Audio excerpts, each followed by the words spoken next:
Samantala, matapos hainan ng eviction notice ng National Housing Authority, binigyan naman ng mga food pack ng Department of Social Welfare and Development ang mga miyembro ng kadamay na iligal na umukupa sa mga pabahay sa Bulacan.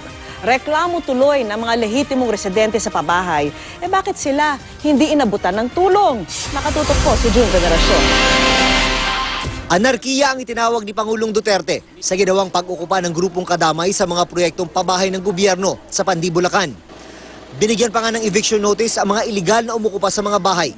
Pero kanina, mismong gobyerno rin ang nagpaabot ng tulong sa kanila sa pamamagitan ng food packs na pinamahagi ng Department of Social Welfare and Development. Ang relief operation ng DSWD ay tugon daw sa sulat ng militanteng grupo na mabigyan sila ng makakain. Masaya po. May makakain na po kami.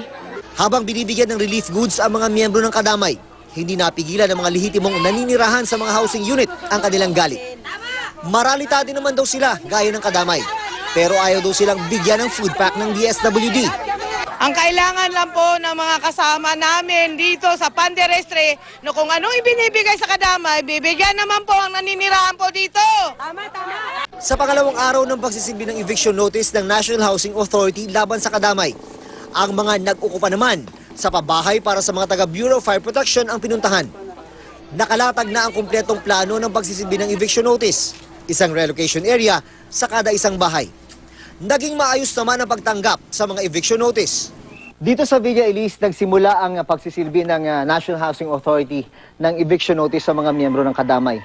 Kahapon, bawat unit sa labas niyan may mga nakapaskil na eviction notice. Pero ngayon, mapapansin nyo, ni isang unit, wala nang nakadikit.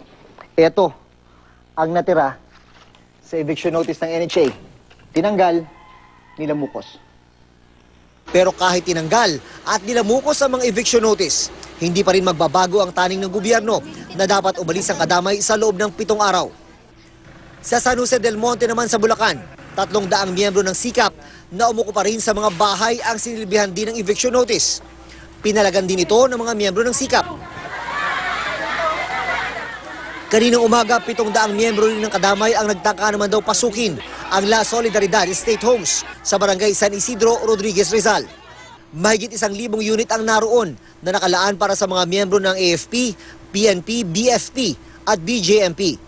Hindi napasok ng kadamay ang lugar dahil hinarang sila ng mga residente doon. June Veneracion, Nakatutok, 24 Oras.